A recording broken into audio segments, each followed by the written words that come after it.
Welcome back to This Day in Irish History. I'm your host, Raymond Welsh.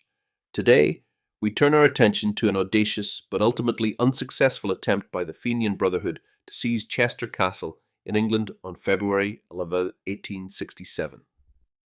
This daring plot was part of the broader Fenian movement's struggle to free Ireland from British rule, and though it ended in failure, it remains a remarkable episode in the history of Irish revolutionary activity.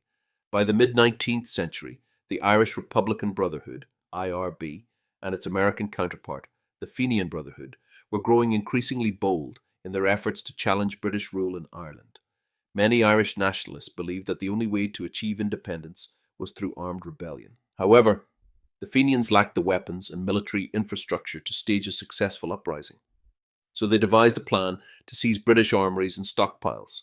One such target was Chester Castle, a historic military garrison in northwest England that housed a significant supply of weapons and ammunition.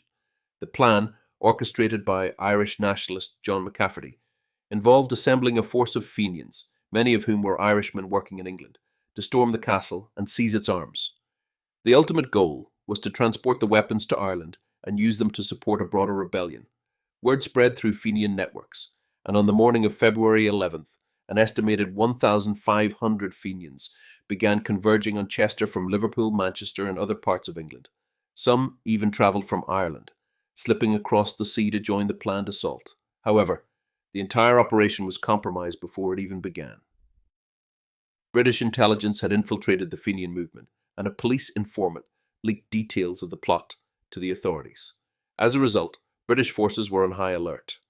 The Lord Lieutenant of Cheshire, upon receiving the warning, immediately called for reinforcements, and extra troops were dispatched to Chester Castle. The telegraph system, which the Fenians had hoped to disable to prevent communication with London, remained operational, allowing the British to coordinate their response quickly.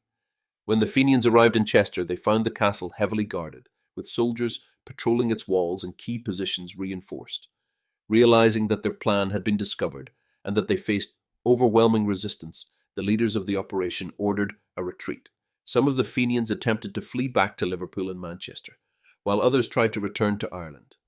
British authorities quickly rounded up many of the conspirators, and a number of arrests were made in the following days.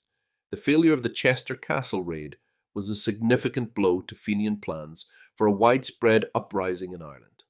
Despite the setback, the movement remained determined to strike a decisive blow against British rule.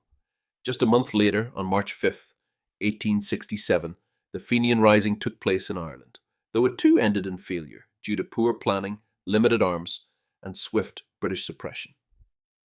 The Chester Castle raid is a fascinating episode in Irish history, reflecting both the ambition and the challenges faced by the Fenian movement. It underscored the difficulties of launching a successful rebellion against a well-prepared and well-informed British government. Yet despite repeated failures, the spirit of Irish nationalism endured, and the dream of an independent Ireland continued to inspire generations of revolutionaries. Thank you for joining us on this journey through history. Please like, subscribe, and tune in tomorrow for another enlightening episode of This Day in Irish History. I'm Raymond Welsh, Slán go Fóill.